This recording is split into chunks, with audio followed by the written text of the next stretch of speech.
Mes chères spectatrices, mes chers spectateurs, je suis Isabelle, la directrice du cinéma Le Grand Action. Et c'est vraiment une émotion, mais une émotion intense qui m'étreint. Merci d'être venus aussi nombreuses, aussi nombreux. Et vous avez bien raison, parce que nous allons voir pour la première fois de l'histoire de l'exploitation française, Modern Romance d'Albert Brooks. Oui.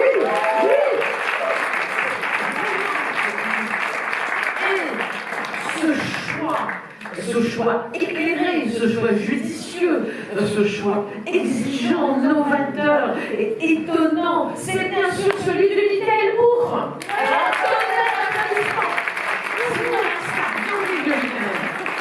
Bien au milieu, quelle joie de te revoir, Michael, c'est un grand plaisir. Vous êtes ici dans le cadre du Directors Club, le ciné-club proposé par la SRF. SRF, dignement représenté par Loïc, ici présent. Loïc qui s'est habillé aux couleurs du Grand Action. Merci Loïc.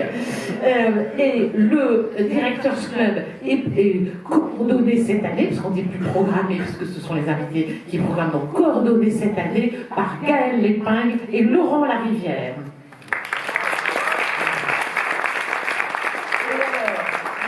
À tout seigneur, tout honneur, tu vas avoir deux intervieweurs, Laurent et Gaël. C'est tapis rouge. Et c'est bien normal parce que, en fait, on l'a créé ensemble, ce ciné-club. On l'a créé ensemble. Et te revoir un lundi soir au Grand Action, grande émotion, hein, grande émotion. Ouais, vraiment. C'est tellement bien. On a passé 5 ans ensemble, c'est ça?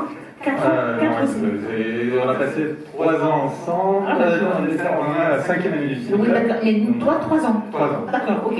Donc tu as coordonné avec Aurélien Payou, et puis surtout on a donc tout inventé ensemble, et c'était évidemment un bonheur.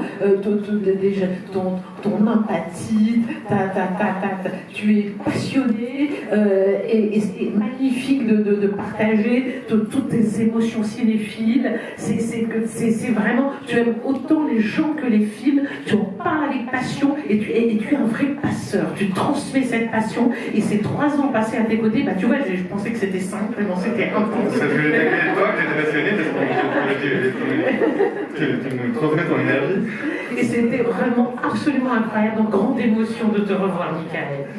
Et on s'était toujours dit, un jour, toi aussi, tu seras là et tu présenteras un film. Alors évidemment, ta carrière de réalisateur, ce sont nos amis Gaël et Laurent qui vont la présenter. Moi, je vais juste rappeler à mes spectatrices et mes spectateurs, peut-être que vous êtes comme moi et que vous vous mélangez un peu dans les Brooks. Parce qu'il y a quand même eu beaucoup de Brooks à Hollywood. Donc, je vous fais un petit rappel. Là donc nous allons voir Modern Love d'Albert Brooks, et donc Albert Brooks, vous allez nous en parler. C'est un réalisateur qui est né en 1947 et c'est un réalisateur, je ne vais pas en dire plus, mais qui a été un peu déconsidéré par les milieux cinéphiles. Donc c'est très bien de réhabiliter ce soir son image.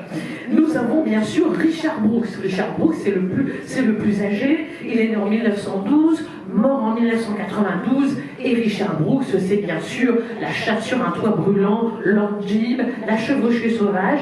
Et en 1977, à la recherche de Mr. Goodbar, qui est un film superbe et qui du coup est un film très nouvelle Hollywood. Et c'est pour ça que du coup, c'est un Brooks qui se mêle un peu au Brooks des années 80 en fait avec ce film. Avec Diane Keaton qui est génial. Avec Diane Keaton. Pour moi, c'est l'un des plus grands rôles de Diane Keaton. À la recherche de Mr. Goodbar, c'est vraiment un film vraiment qu'il faudrait qu'on... Peut-être, si un de vos invités, le programme, peut-être qu'un jour, nous aurons un autre Brooks.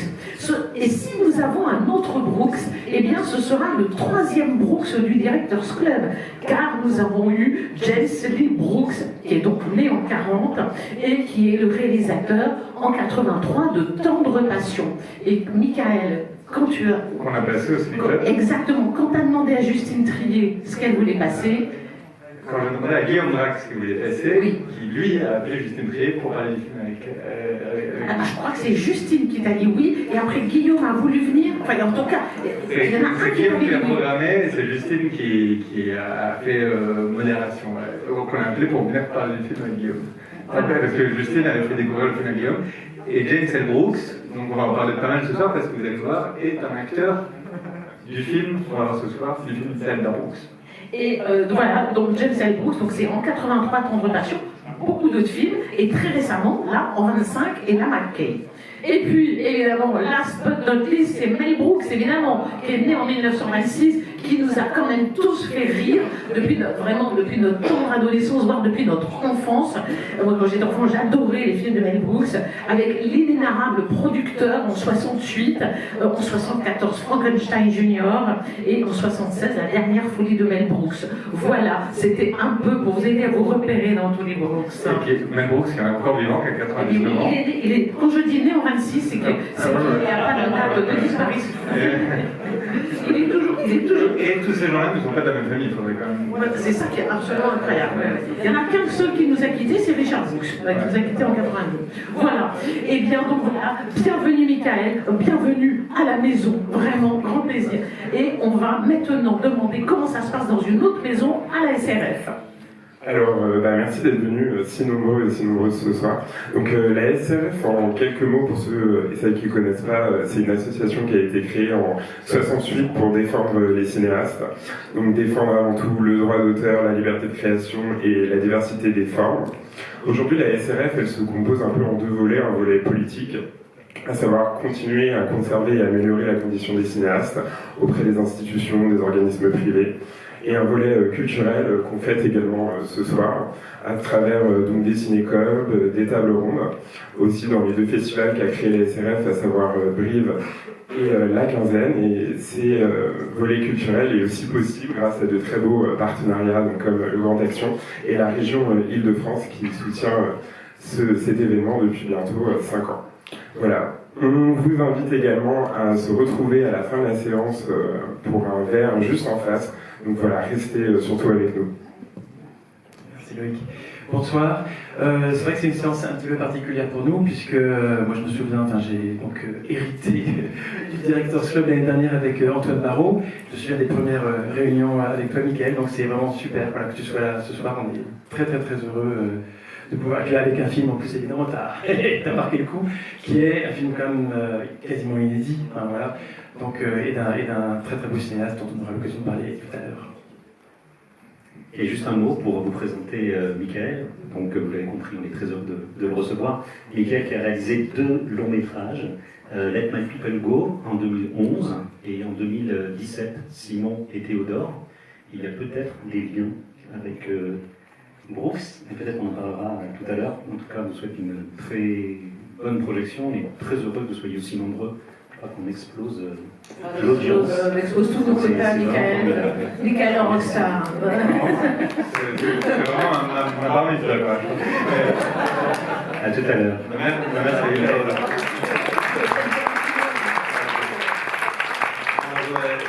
je veux déjà vous dire un immense merci à tous les trois parce que vraiment c'est vraiment une sorte de fantasme absolu qui se réalise ce soir. J'ai l'impression à la fin d'Henri dans tous les états de Woody Allen, vous savez, il y a tous les personnages de sa vie qui se retrouvent et qui viennent tous de ses bras et tout ça. J'ai l'impression de vivre ce moment-là. Non, je voudrais juste dire 2 mots sur le choix du film et dire que voilà que une des raisons pour lesquelles on a créé ce ciné-club, bon, il y a eu plusieurs raisons, mais une des raisons c'était qu'on sortait du Covid et qu'on avait très dans notre salle de cinéma, et qu'on avait une salle de cinéma pleine après le Covid, ça faisait du bien, et encore aujourd'hui, ça fait beaucoup de bien, donc c'est la première raison. Et il y avait une autre raison qui était le fait qu'entre cinéastes, Claire qui est juste devant moi, et Simon qui nous fait l'honneur de sa présence. Voilà, on avait un peu chacun nos petits trésors qu'on brûlait un peu partagés. Et donc à chaque fois, c'est vrai qu'il y a comme ça une envie quand même de partager un petit secret, quoi. Ou un grand secret. Voilà. Et Albert Brooks, c'est un secret parce qu'il a été absolument pas méprisé. Alors, pas méprisé parce que ça, on pourra parler de James L. Brooks, qui est l'autre Brooks qui joue un film, le rôle de réalisateur. Donc, et effectivement, qui a réalisé Temps de Passion qu'on avait passé, que Guillaume Rack et Justine Trier avaient co-programmé, on va dire, au Ciné Club. Albert Brooks, lui, carrément, a été complètement ignoré parce que ce film ne connaissait pas de sortie en France, et donc il est passé complètement sous les radars, comme une grande partie de la comédie existentielle américaine des années 70, c'est-à-dire, je pense à Ellen May, voilà, qui est mon idole absolue. Regardez, tapez sur YouTube Ellen May et regardez n'importe quoi où elle parle, vous allez voir que cette femme est un génie exceptionnel. Je pense à Paul Mazursky, qui est un bon cinéaste. Je pense à Joanne Lichtensilver, qui est une réalisatrice absolument exceptionnelle. Donc tout ça, c'est des cinéastes des années 70-80, de la comédie existentielle, voilà, avec une sorte d'humour juif américain, etc., qui pour moi, a été très très important, mais surtout qui a été fondateur pour la comédie américaine. C'est vraiment des gens, après, voilà, qui je pense qu'il n'y aurait pas eu la génération de Jules Plateau, tout ça, s'il n'y avait pas eu ces gens-là que je viens de citer, et il y a un vide total dans la cinéphilie française par rapport à cette comédie-là, cette comédie existentielle des années 70. Quoi. Donc c'est important pour moi, sur la liste, il y avait Lemay, il y avait Albert Brooks. Albert Brooks, c'est vrai que quand on s'est dit que c'était un film qui était invisible en France, bon, pas pour Projeté en France, c'est vrai que j'ai trouvé ça très joyeux de vous montrer. Deux choses. Déjà, vous dire que vous avez été pris à un énorme piège, parce que ce qui est le titre, parce que en fait, ce film raconte tout sauf les romance moderne, ça vous allez le voir. Quand le film commence, on peut avoir l'impression que c'est moderne, et puis on se rend compte en fait l'amour n'est plus. Voilà, la modernité, c'est vrai, je ne vais pas vous en dire plus, mais ça ne devient pas moderne du tout. Donc ça, c'est la première chose. Et la deuxième, c'est juste une petite anecdote, c'est un film qui obsédait Kubrick. Il disait que c'était le plus grand film sur la jalousie, qu'il avait écrit à la route en disant qu'il était jaloux qu'il aurait voulu le faire. Et donc, c'est pas difficile d'imaginer que le film a joué pour beaucoup dans le fait que Kubrick a réalisé ensuite Eyes Wide Shut, qui est un film qui n'a rien à voir avec celui-là, mais qui parle aussi de la jalousie à sa façon. Et pour finir, je suis désolé, j'avais beaucoup de choses à dire, c'était lui quand on parle trop dans le film, je suis un peu monté, mais il y a des vrais spécialistes de tous les groupes dans la salle, et je voudrais quand même leur rendre hommage, parce qu'il y a Nicolas Viellet qui est là avec Andy Liquid, je sais pas, Andy, qui avec Nathan Renaud viennent d'écrire un petit essai en ligne, voilà, qui vient de paraître en ligne sur travelling.fr, et m'ont demandé très gentiment de faire la préface, donc ça m'a fait très plaisir, sur James L. Brooks et Albert Brooks. Et donc je voudrais rendre hommage à tous ces combattants de la cinéphilie qui réussissent quand même à faire en sorte que ces noms-là existent. Et je ne sais pas si Axel Robert est pas là. Axel. Je rends hommage quand même parce que Axel a été quand même aussi une cinéphile acharnée sur la question des Brooks. Et voilà, il y a quand même des gens qui se battent pour que le cinéma existe et c'est joyeux. Merci.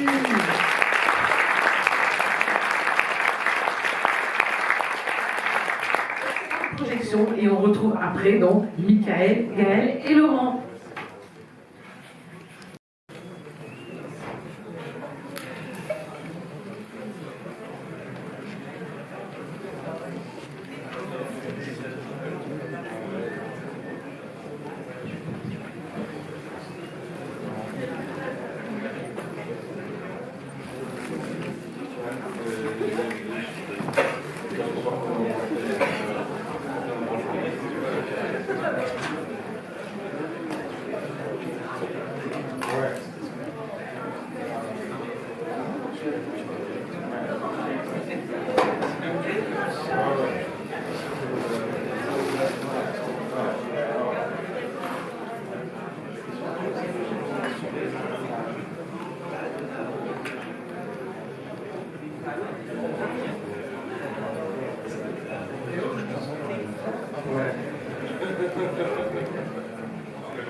Allez, on commence doucement.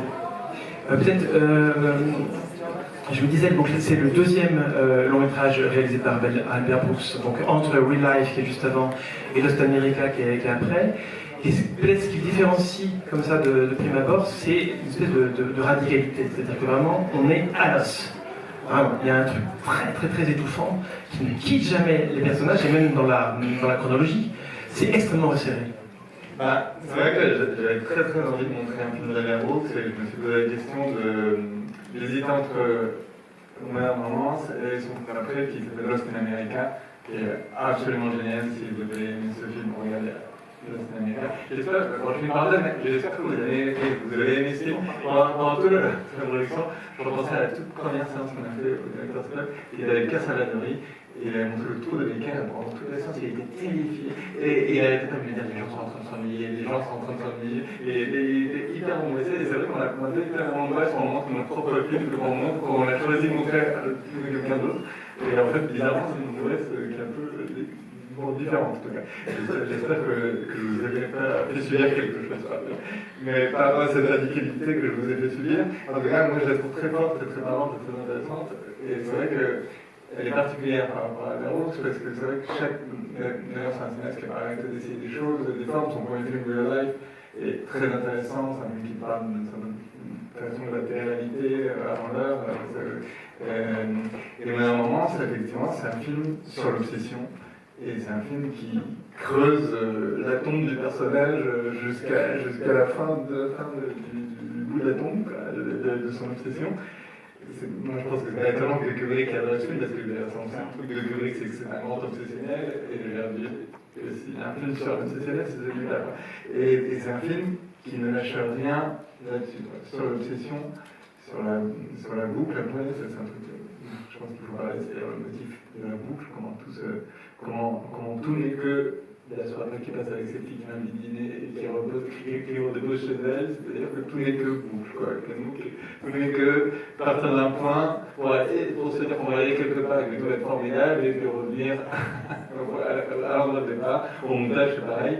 Voilà. Et tout n'est que ça pendant tout le film, c'est la boucle. Ça se répète, avec le personnage qui dit que ça est différent. Là, cette fois-ci, j'ai trouvé ça, il faut que je prenne des vitamines, tout ira mieux, il faut que je fasse du sport, il faut que je fasse ci, il faut que j'aille la voir, il faut que j'aille la voir. Et voilà, on est toujours au même point, il y a un truc, c'est un peu de l'étiquette, quoi, il y a un truc comme ça. Et c'est vrai que le film, il est stupéfiant là-dessus. Moi, c'est un film qui me fait beaucoup de bien, parce que moi, en tant que cinéaste, il y a quelque chose qui me tracasse beaucoup, aussi, c'est la question des moyens. C'est-à-dire, j'ai tendance à écrire des films chers, et j'ai tendance à beaucoup souffrir du fait d'écrire des films chers. Et il y a une radicalité aussi dans le fait de raconter 2 jours de la vie d'un homme qui sont comme ça, quoi. Voilà, et dans son obsession. Et sans rien lâcher, et sans ne lui faire aucun cadeau. Il y a un truc comme ça d'écriture qui fait que...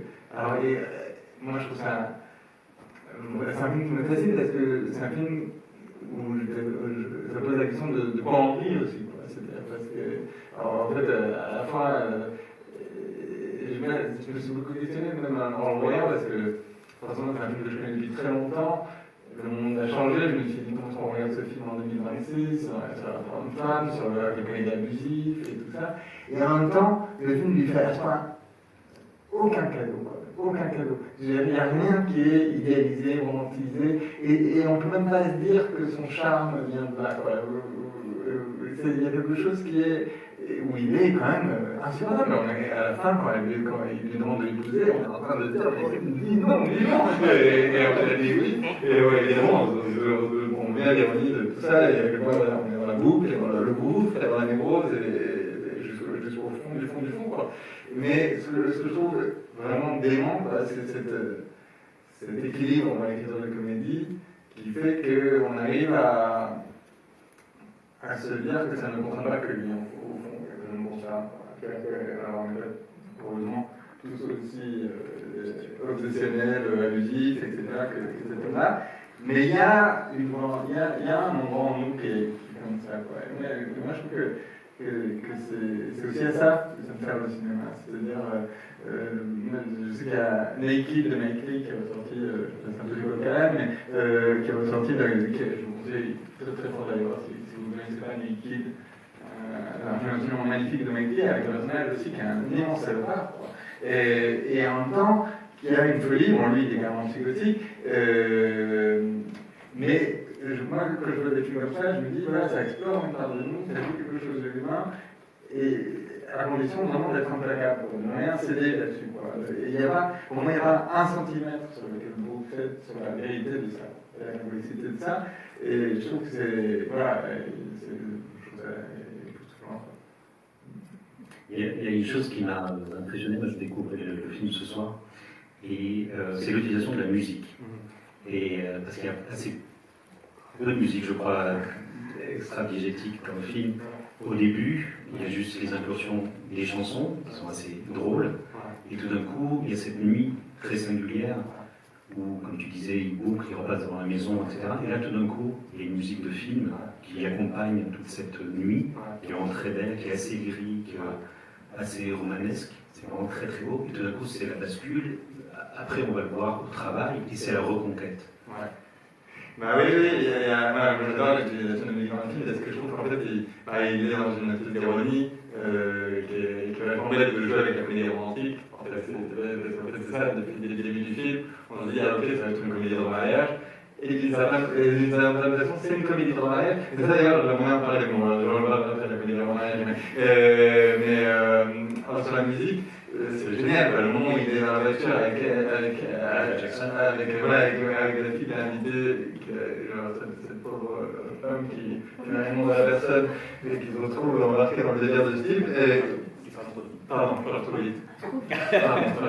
J'ai beaucoup de choses à dire. J'ai beaucoup de choses à dire, je comprends, mais tout à fait. Je vais faire mon coup. Et c'est vrai que Michael Jackson, je trouve ça dément, quoi. Je trouve ça. She's out of my life.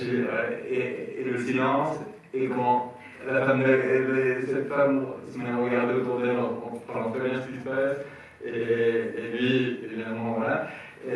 Ça, je trouve ça dément, et je trouve que la musique diégétique a cette même ironie-là, quoi. C'est-à-dire qu'on est comme ça dans une espèce de promesse, même le titre, voilà, je disais au début, c'est un peu une fausse promesse, voilà, de la romance, le titre ironique, l'ironie va jusqu'au bout avec les cartons de fin.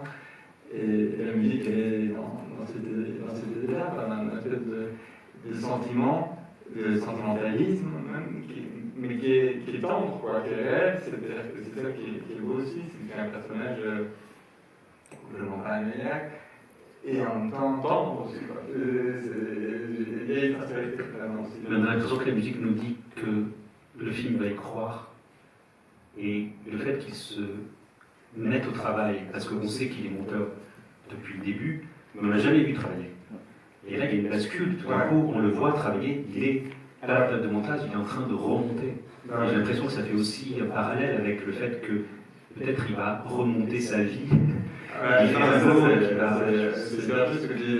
Moi, je trouve ça passionnant le fait que le personnage soit monteur dans le film, parce que, effectivement, le montage, c'est que résoudre des problèmes, et il en tire une comédie géniale sur le fait de dire, ah oui, là, je crois que j'ai trouvé la solution. Quand James Brooks, qui joue le réalisateur, voilà, James Brooks, encore une fois, qui a la relation, Broadcast News, immense cinéaste, qui fait tourner dans ses films Albert Brooks, donc il y a une relation entre les deux qui est vraiment très belle.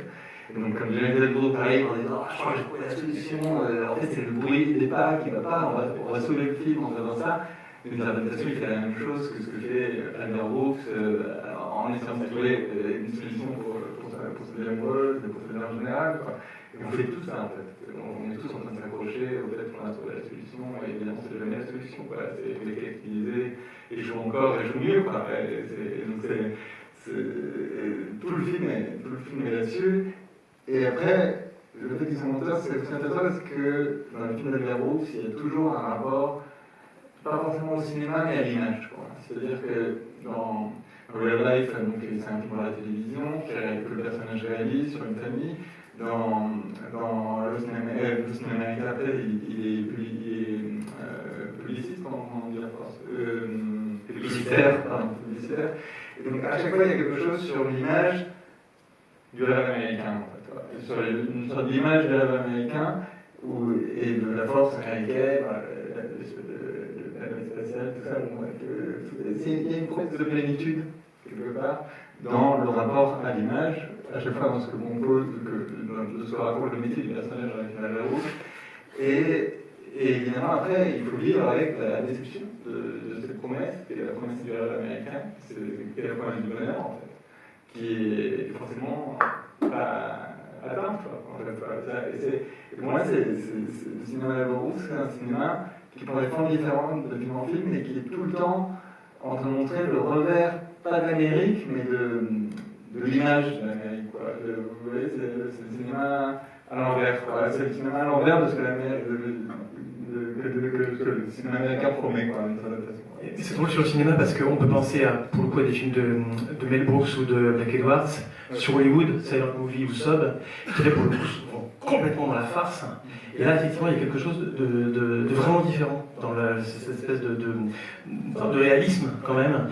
Du coup, je me disais peut-être, est-ce que tu peux peut-être nous dire aussi peut-être d'où ça vient aussi peut-être par rapport à son parcours, parce que c'est quand même il y a des moments de monologues qui sont hallucinants. Enfin, c'est quand même une performance aussi d'acteur qui est extraordinaire. Ouais, il porte le film sur ses épaules. C'est vrai que toute la partie où il rentre chez lui, où il est tout seul, il se parle tout seul. Bon, c'est hallucinant de réussir à faire ça en tant qu'acteur. D'oser ça, c'est déjà hallucinant. Mais que ça marche, c'est complètement fou. Ça, il faut être un immense acteur. Alors, pour vous raconter un tout petit peu à la route, quand il avait tout à l'heure parlé de Mel Brooks. Mel Brooks avait un acolyte en comédie qui s'appelait Carl Reiner, ils étaient tous les deux en binôme, comme ça en comédie à la télé américaine. C'était les deux dieux, on va dire, de la comédie américaine dans les années 50. Et la première fois qu'on a entendu parler d'Albert Brooks, c'est Carl Reiner, dans un Tonight Show, dans une émission télé américaine. On lui a demandé qui était la personne la plus drôle qu'il connaissait, et il a répondu Mel Brooks et un gamin de 26 ans que vous ne connaissez pas, mais qui s'appelle Albert Einstein, parce que ce que je vous ai dit, c'est que Albert Brooks, c'est une façon vraiment qui s'appelle Albert Einstein. Quand on s'appelle Albert Einstein, on peut se dire qu'on est un peu voué à faire la comédie de sa vie, et elle ne parlait que de déception, que de chute, c'est vraiment un sacré sale coup. Et c'est des parents qui travaillaient humoriste, le père est humoriste aussi, donc c'est pas la même arme au gag qu'il a réussi.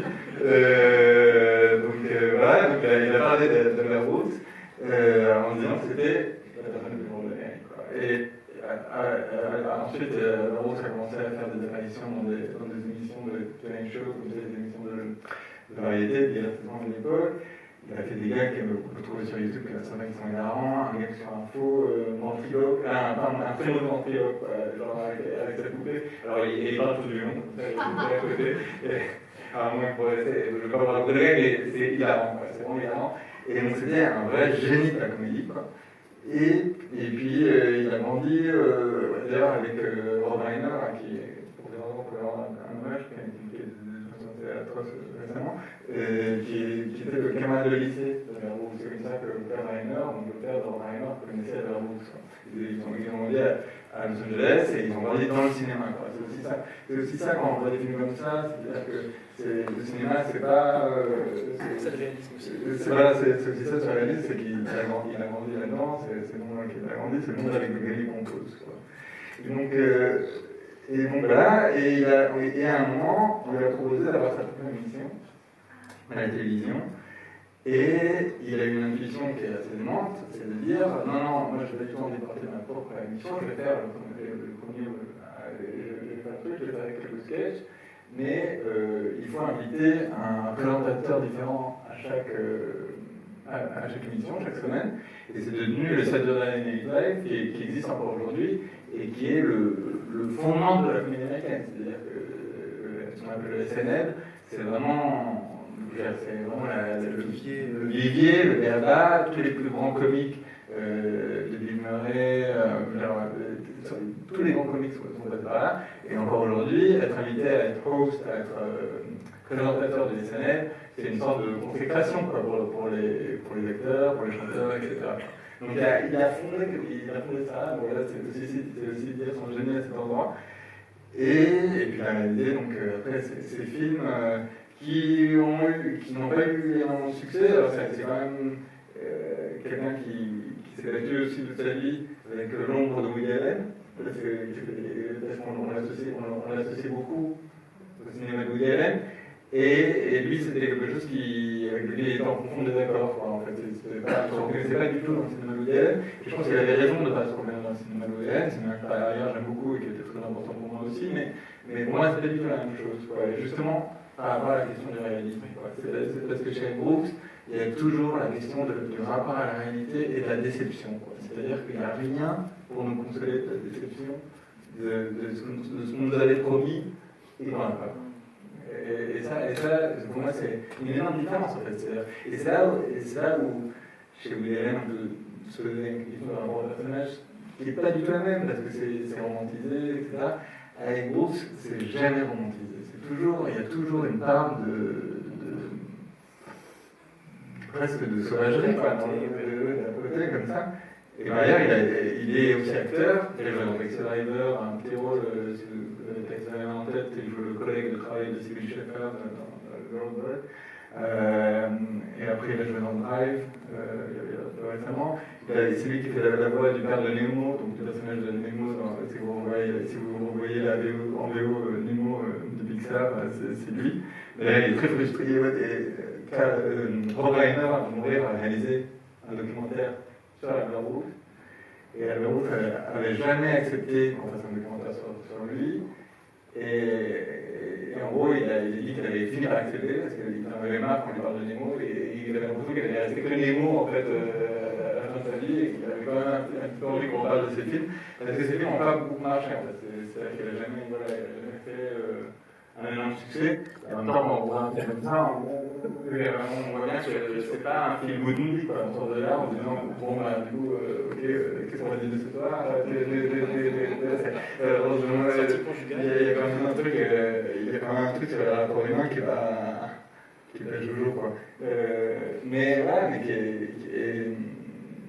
Et sur la névrose, quoi. Sur la névrose, je pense au sens. Pas au sens. C'est aussi ça qui m'intéresse, et c'est plutôt que je parlais de l'équipe aussi, c'est-à-dire qu'on parle d'un endroit de folie qui est à la fois archi précis, archi réaliste, archi incarné, et en même temps, on arrive à ne pas en faire des cas cliniques, mais à regarder ça en tant que nous concerne. Ça, pour moi, c'est une question très importante, et encore plus importante pour le comédien, en fait. C'est l'endroit où le rire, ça peut nous mettre un tout petit peu à distance du personnage, mais pas trop à distance non plus pour avoir l'impression qu'on rit de lui. C'est-à-dire, on rit un peu avec lui et un peu de lui. Vous voyez, mais c'est ni complètement une chose, ni complètement l'autre. Ça, je trouve ça toujours intéressant. Cette idée-là que la comédie, ça peut nous faire réfléchir un petit peu à quelque chose de nous-mêmes. Mais tu disais tout à l'heure que la France, on est un peu passé à côté de ces films que vous n'avez pas forcément vus. Est-ce que tu as le sentiment qu'aux États-Unis, tu parlais tout à l'heure de Judd Apatow, je sais pas, Seth Rogen, est-ce qu'il se revendique de son travail et est-ce qu'il y a eu... Oui, alors ce qui s'est passé effectivement, c'est qu'il y a eu une arrivée de Judd Apatow qui était quand même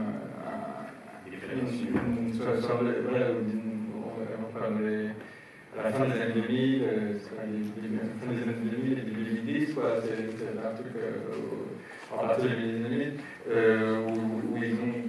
où c'est vrai que Judd Apatow a complètement remis en valeur ce cinéma-là, le cinéma de James L. Brooks, le cinéma donc Translation et le cinéma d'Albert Brooks. Albert Brooks a joué sur un film de Judd Apatow. Et c'est vrai que c'est très important. Alors, il y a eu ça, je disais qu'il se réclame de lui. Alors, il se réclame plus de James Brooks que d'Albert Brooks. Je pense que c'est quelqu'un qui a beaucoup fait jouer. Mais je pense que James Brooks a plus fait école, on va dire, que Albert Brooks. Il y a quelque chose aussi avec Albert Brooks où c'est tellement son propre. Comment dire, c'est tellement un one-man show, une version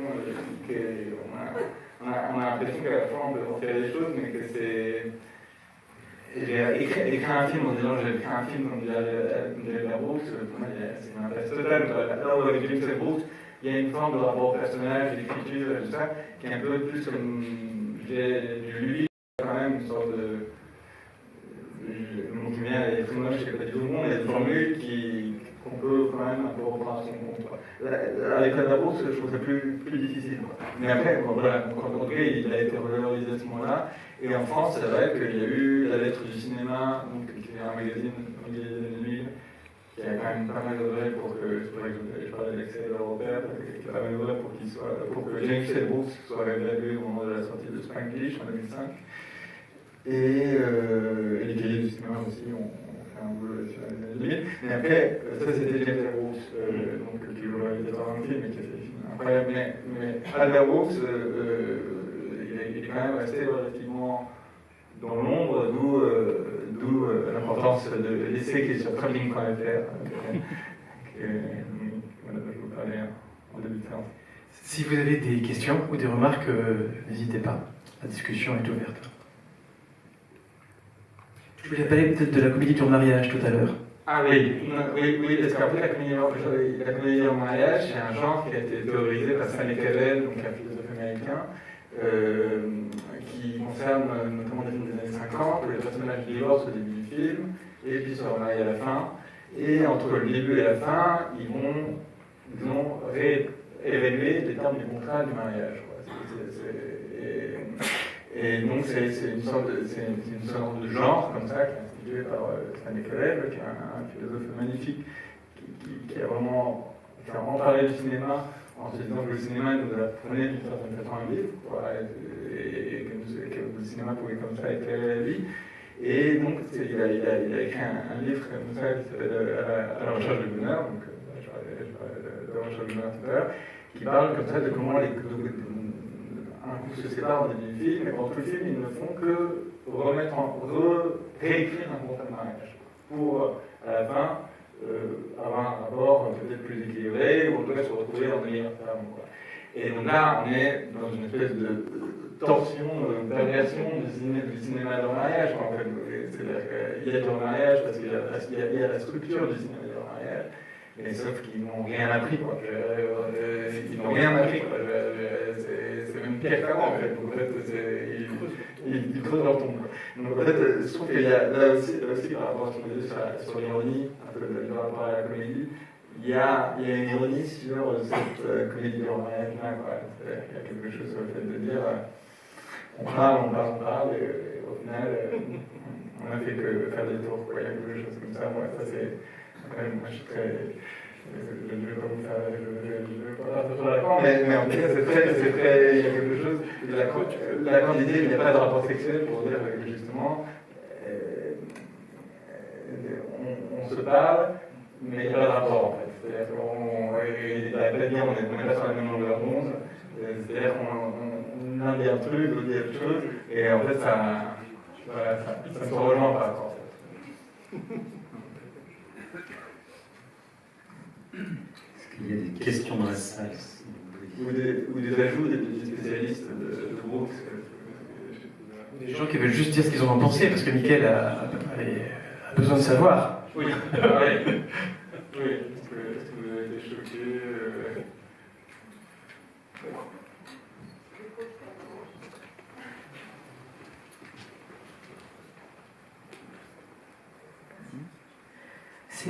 Bonsoir. Déjà, merci d'avoir montré ce film super. C'est un peu technique comme question, mais si j'ai bien compris, ce film n'est jamais sorti en France, c'est ça? Et du coup, vous avez fait des sous-titres juste pour ce soir? Oui,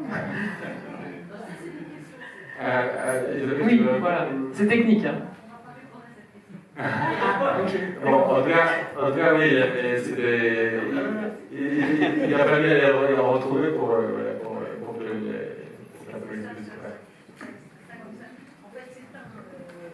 c'est un distributeur qui s'appelle Parcircus, et Parcircus est un distributeur un peu particulier.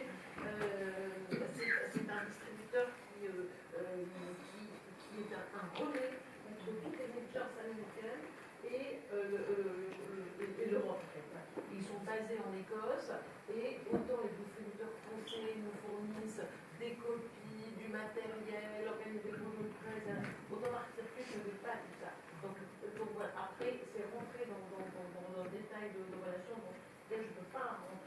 Nous avons une copie. Mais je vais me permettre autre chose de aussi, c'est de remercier quand même une. Alors, je fais un peu de la pub pour mon truc parce que je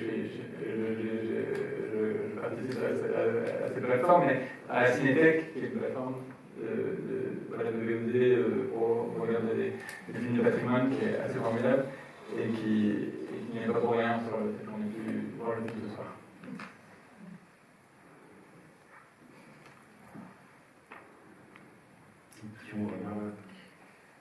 Peut-être juste par rapport à tes propres films, je sais pas si on avait évoqué ça avec Laurent, est-ce qu'il y a une inspiration, une manière. Parce que il y a les couples, par exemple, c'est pas Simon et Théodore, il y a des espèces aussi de rapports comme ça entre des personnages qui viennent se l'accoyer, je sais pas. En fait, particulièrement ce film m'a beaucoup aidé au moment de Simon et Théodore, parce que c'était un moment où je voulais vraiment écrire un film Bachar. Je me disais, moi, je bataille vraiment beaucoup avec la question des budgets, des moyens. Chaque fois que je me retrouve à un bar qui est vraiment trop pas possible parce que j'écris des films trop chers. Et là, c'est vrai qu'il y avait une ampleur humaine dans ce que le film montrait, qui était, voilà, que je trouvais quand même assez époustouflante, avec une simplicité de moyens quand même assez dingue, et aussi une comédie qui était beaucoup plus réaliste et qui du coup était portée par le personnage. C'est-à-dire que là où, en fait, sur mon premier film, la comédie passait aussi beaucoup par l'esthétique, et donc j'étais plus influencé par Almodovar, par Wes Anderson, par des gens comme ça. Et là, c'est vrai que ça, c'est des choses qui coûtent de l'argent, quoi. Et, voilà, et donc, c'est vrai que le côté un peu, comment dire, presque archaïque de ce cinéma-là, du cinéma de Brooks, voilà, ça c'est un truc qui m'a vraiment donné du courage au moment de faire Simon et Théodore. Je ne saurais pas dire si il m'a inspiré, mais il m'a encouragé, quoi, plutôt, quoi. Ça m'a vraiment encouragé. Comme je disais, pour moi, Brooks, il y a des génies comme ça de comédie, quoi, particulièrement la comédie, quand ça s'incarne à ce point. Hélène May, c'est pareil, quoi, c'est des cinéastes qui jouent, bon, en tout cas, qui ont un rapport à la comédie qui est dans leur corps, quoi. Et donc, en fait, je vais essayer d'écrire de Albert Brooks, pour moi, c'est impossible. C'est comme, je sais pas, essayer de faire du finesse, quoi. C'est quelque chose qui ne. Non, ils ont un langage de comédie qui est inscrit dans leur corps. Il est le monteur du film, de ce film-là, et il dit que c'est le film qu'il a eu le plus de mal à monter, et parce que le plus intime, et qu'il a eu beaucoup de mal à trouver le rythme de ce film-là. Et en revanche, je ne sais pas s'il est monteur de ses autres films, ça tu sais. Ça, je sais pas, est-ce que tu sais, désolé. Ouais, il y a un monteur. Je sais qu'il a co-monté. Il y a du montage, de toute façon, c'est quelqu'un qui en a un contrôle très fort de ce qui fabrique, donc ça, c'est sûr que qui est un monteur plat, je pense qu'il est dans un outil, tu as dit autre chose. Que c'était le film qu'il avait eu le plus de mal à monter. Ah oui, après je trouve qu'il y a un rapport au rythme, je trouve aussi, parce que je trouvais hyper intéressant le film, c'est vrai qu'il y a des espèces de. Voilà, ça fait sur très peu de temps, ça s'autorise un temps qui est dément, sur les moments où ils sont tout seuls et tout ça. Moi, il y a ce côté très suicidaire. Et aussi, ça, je trouve, c'est une des raisons pour lesquelles j'avais envie de montrer ce film, c'est que je me dis ce film, personne ne le finance aujourd'hui. Vraiment personne ne financerait un film où pendant 25 minutes de film, le mec est tout seul chez lui, on demande s'il a passé un coup de fil ou pas. C'est quand même. Et après, sur l'empathie, on n'en parle pas, parce que là, tous les cinéastes qui sont là, vous n'avez pas un financeur qui vous passe une place sur le fait qu'on n'est pas assez en empathie avec le personnage. On a envie de leur montrer ce film, voilà, ou de leur montrer l'équipe de Nike, et de leur dire qu'en fait, c'est. Parce que. Mais ça, c'est intéressant parce que ça parle de l'amour, en fait. C'est-à-dire que, justement, c'est une idée très importante. C'est-à-dire qu'on n'aime pas les gens parce que c'est des gens formidables. On n'a pas d'amour pour les gens parce que c'est des gens formidables, en fait. On aime les gens parce qu'ils sont tout ce qu'ils sont. Ça, quand je pense à ça, je pense toujours à Gina Roland, une femme de son influence, comment Peter Falk l'aime. Il l'aime tout entière, avec tout ce qu'elle est, avec toute sa folie, il aime tout. Et aussi parce qu'il confond empathie avec le personnage et empathie avec le film. Oui. Et en fait, je pense qu'on peut avoir une empathie avec le film, même si le personnage est négatif ou... Oui. Parce qu'ils confondent les deux. Ça, mais aussi on peut avoir de l'amour pour des gens qui ne font rien pour très mal dans le film. Et qui, d'une certaine façon, voilà, et je trouve que c'est, dans la vie, d'une certaine façon, c'est ce qu'on va prendre le film. Je veux dire, cette femme aime un homme qui fait tout pour la et elle aime quand même. Et on a tous, on connaît tous des gens, on se dit, qu'est-ce qu'il faut avec ce type, ou qu'est-ce qu'il faut avec ce type, et ça dure, et ça persiste. J'ai le micro. Juste un truc que je trouve très beau sur elle, quand même, c'est qu'elle fait les mauvais choix. Et souvent, comme dans les films, les personnes qui font les mauvais choix, ça les dessert. On les aime moins. Parce qu'on se dit, mais quelle conne, enfin bref. Et là, je trouve qu'en fait, on la comprend. Il y a quelque chose quand même, elle reste quand même digne, alors qu'elle se trompe. Et je trouve ça très délicat. Enfin, c'est étonnant. Oui, je suis d'accord, parce qu'en fait, elle est très intelligente. C'est un personnage qui est tout le temps très lucide. Et je pense que quand elle dit oui, elle est très lucide, mais elle est amoureuse aussi, quoi. Voilà, et ça, je trouve ça intéressant parce que je souhaite pas l'avoir vécu, mais je pense qu'on va l'avoir vécu, et que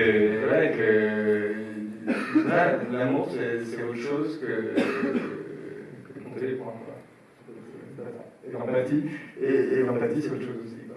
On peut avoir de l'empathie pour des gens qui, justement, au moment où ils font les pires bêtises, en fait. Parce qu'on les voit faire, et qu'on se dit qu'ils sont en train de creuser leur trou.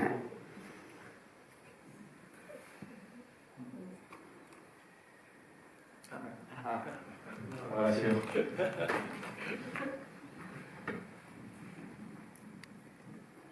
En fait, je rebondis sur cette histoire de montage. En fait, ce qui était très compliqué, c'est que les studios lui ont demandé de remonter le film parce qu'il avait eu des screening tests et il le passait juste après un film de Chevy Chase, donc qui était très léger en fait, beaucoup de gags, etc. Et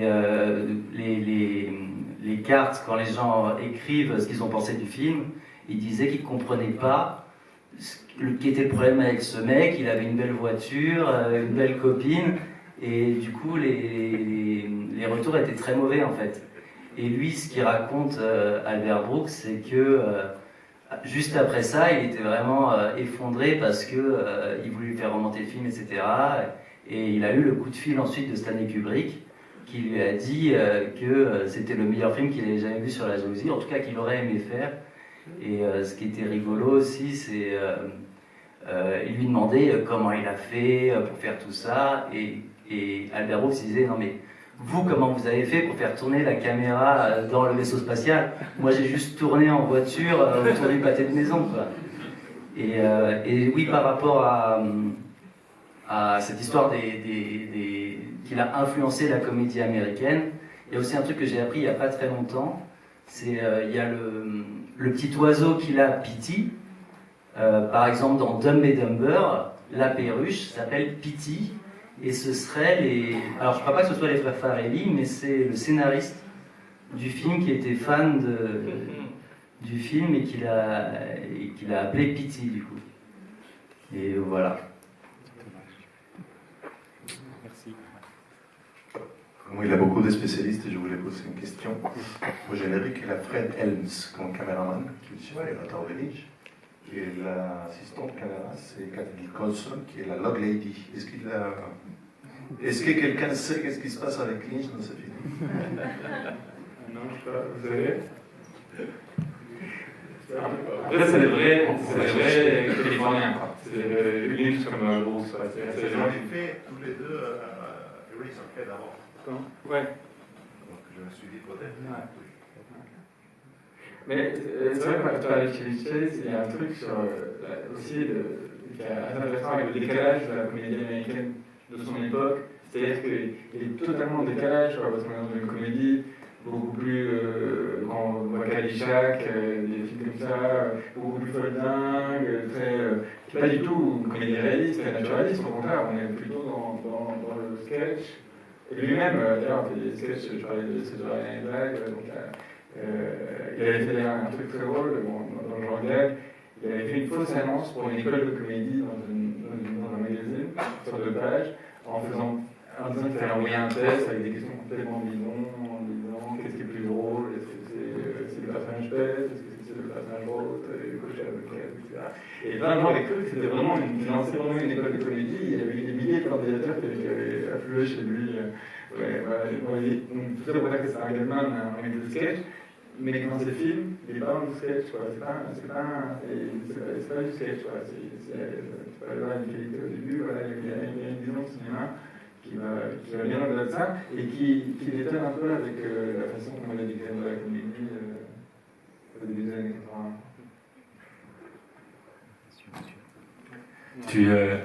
Je suis là. Il est là. Sur ta gauche. Ah, ici. Tu parlais de la façon, tu te posais la question comment on le voit aujourd'hui, comment il a vieilli. Moi, c'était intéressant de t'entendre parler, mais c'est vrai que pour moi, c'est pas du tout clairement, pour moi, c'est pas un film sur l'amour. C'est intéressant à quel point, justement, le film est, soit, dans beaucoup de ses propos, soit très, à la fois hyper rétrograde et très progressiste. Voilà, moi c'est évident, c'est un film sur le pouvoir, sur le contrôle. Je crois que c'est Butler, Everything is about sex, except sex. Je trouve que ça fait vraiment Everything is about sex, except sex, sex is about power. Et ouais, pour moi c'est un truc aujourd'hui de voir, alors je sais pas ce qu'il avait en tête, quelles étaient les intentions exactes à l'époque, c'est peut-être pas très important, mais en tout cas aujourd'hui j'ai l'impression que de le voir aujourd'hui avec nos yeux, les yeux en tout cas, aujourd'hui, c'est un film en fait d'une grande violence. Tu posais la question de comment est-ce qu'on l'avait perçu. En tout cas, moi, je l'ai vécu avec quand même une certaine. Je trouve ça assez violent. Et justement, à la fin, comme tu dis, tout s'est alartout. C'est un film, d'une certaine manière, si on pousse ce truc sans utiliser des buzzwords de nos jours, mais sur une forme de violence psychologique. Oui, mais je pense qui n'a plus rien à voir avec l'amour, en fait. Mais je pense qu'il est assez lucide, en fait. Oui, il semble, le film est assez clair. Moi, c'est ça que je trouve. C'est là où j'ai été rassuré par rapport à cette question de vous montrer aujourd'hui, en fait, c'est que je pense qu'il y a quelque chose de très clair. Et lui, qui a écrit ce film en parlant de choses qu'il avait beau quand il avait 17 ans, et que ça l'ont marqué, et qu'il a voulu retrouver quelque chose d'une forme de folie, par lui à un certain âge, à 17 ans, etc. Après, il y a une chose intéressante, il y a une personne dont j'aimerais bien parler, parce que c'est très dommage, je finirai la soirée sans parler d'elle, c'est sa co-scénariste, Monica Johnson, avec qui il a écrit tous ses films, de tout le début, du début des années 70 jusqu'à la mort de Monica Johnson en 2010. Il a coécrit avec elle, c'est un film, celui-là particulièrement qu'ils ont coécrit en voiture, c'est-à-dire qu'il faisait des tours dans des boucles, il faisait des tours dans Los Angeles, avec un dictaphone, ils ont écrit des trucs comme ça. Et je trouve qu'il y a quelque chose sur la masculinité toxique dans ce film qui le regarde, qui regarde bien. Je trouve que c'est jamais évident. Oui, j'ai l'impression que tu parlais d'une seule influence. Il y a une autre cinéaste là-dessus dont je parlais en début de séance, qui est Aimée, qui est assez passionnante là-dessus sur la façon qu'elle avait filmé la masculinité, dans ce que vous pouvez avoir de plus compliqué, de plus tordu. Et je pense au film qu'elle a fait avec John Cassavetes et Peter Falk, Mickey, merci, où on voit quand même des types qui se comportent extrêmement mal et on ne les justifie en rien. En fait. On peut comprendre des choses sans les justifier. On peut essayer de comprendre comment ça fonctionne sans pour autant que ça constitue une excuse.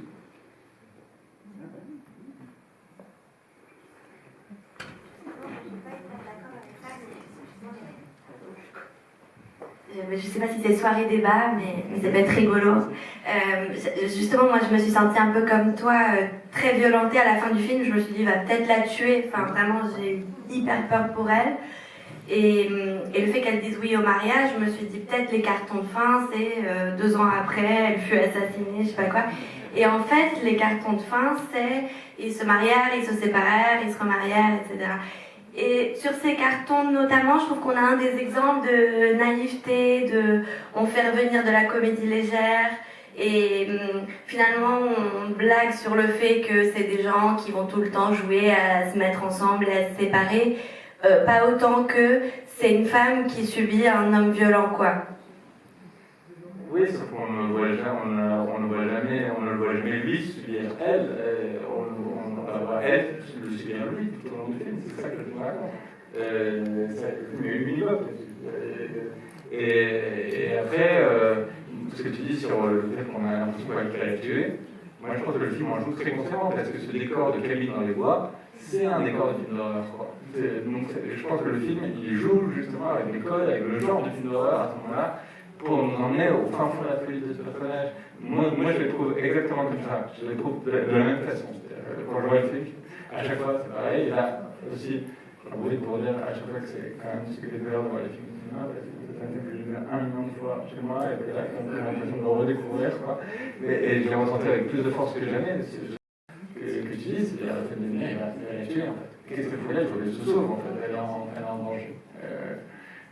Mais ça empêche. Moi je pense que le film nous fait trouver très consciemment. Je pense que le film est très conscient de ça. Je pense qu'il joue avec les codes du film d'horreur de façon absolument consciente en fait, et décidée.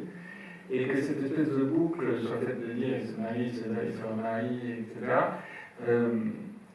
Je trouve que ça dit quelque chose de plus riche sur le rapport humain que simplement dire et il a continué de la martyriser, parce que c'est vrai qu'il a continué de la martyriser, mais ça c'est raconté, mais sauf que ce que ces 4 ans affirment à la fin, c'est que ça peut ne jamais finir en fait. Et ça je trouve que c'est vrai aussi.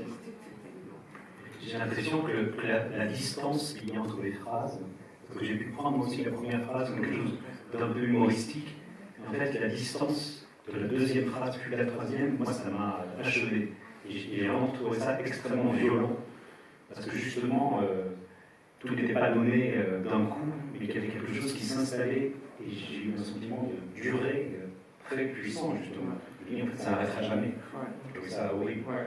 De toute façon, c'est un film qui met assez mal à l'aise par moments, mais tout du long. Hein, dès le début, il y a des moments, il y a des silences, il y a des lenteurs qui sont délibérément là, et quand même, à la fin on rigole, un peu comme ça. Il y a vraiment un truc il n'est pas là pour nous mettre à l'aise, nous dire que tout va bien se passer, c'est pas ça, quoi.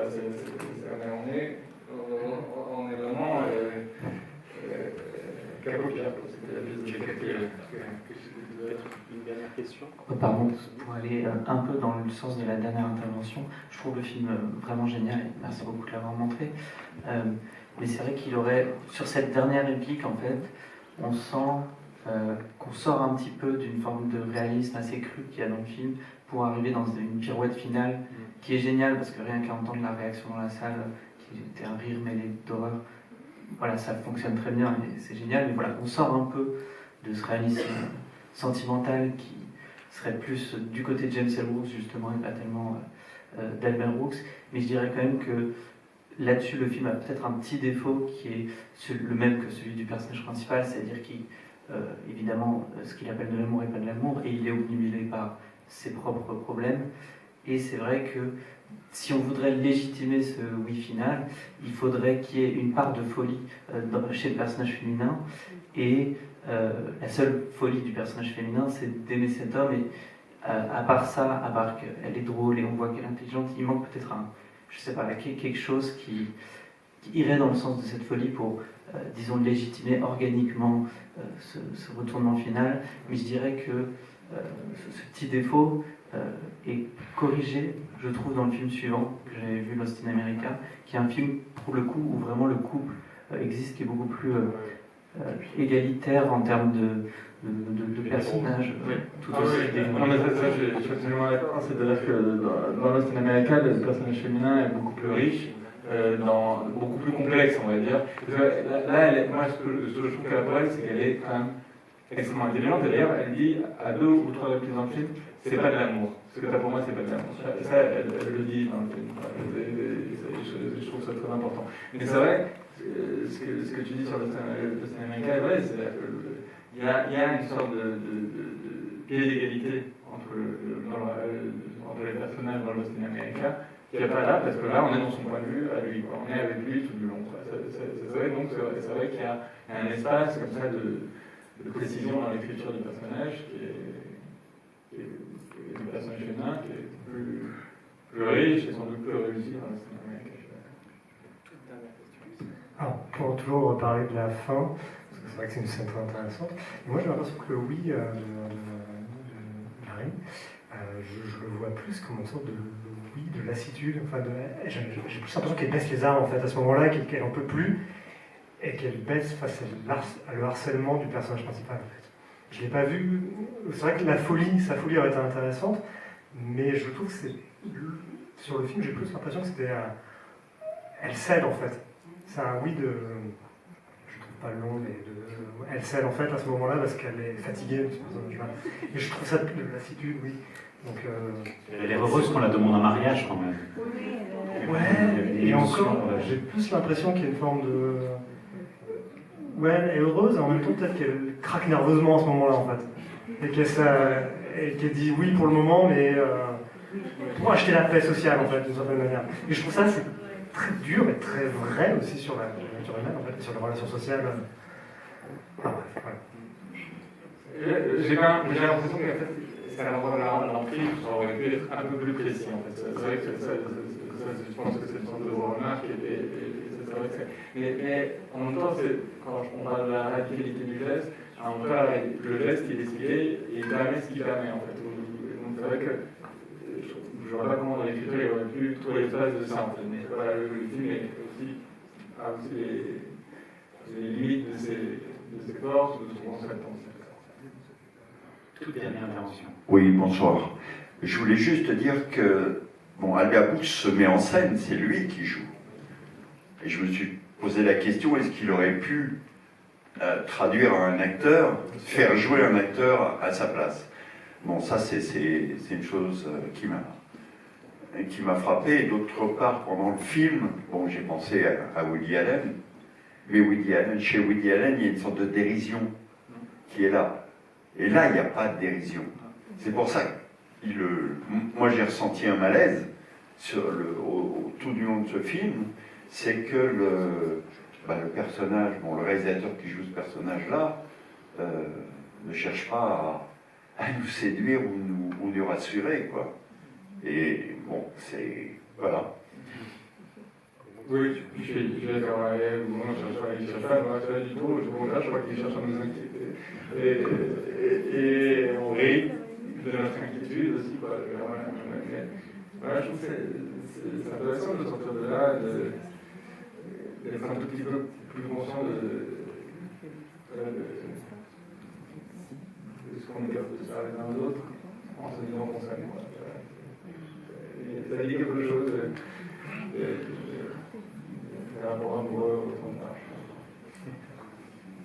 Bon, merci beaucoup à vous deux. Et juste c'est encore le roman idéal parce que pour moi, ce Nicolas, c'était un peu mon bébé pendant quelques années. Et après le refiler, c'était un gros truc.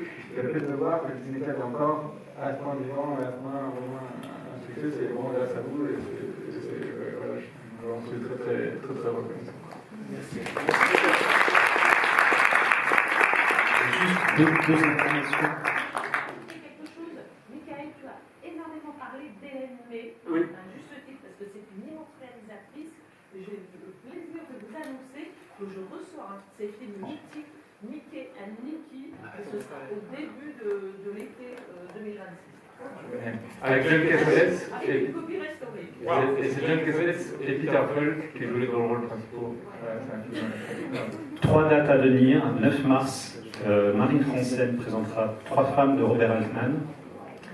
Ensuite, on aura le 13 avril Sylvain Desclous qui nous présentera le général Idi Amin Dada de Barbet Schroeder, documentaire. Et on finira la saison avec Dominique Cabrera le 4 mai avec Welcome Indiana d'Axel Corti. Voilà, on vous souhaite une bonne soirée. On vous invite à boire un verre dans le bar en face. Merci beaucoup.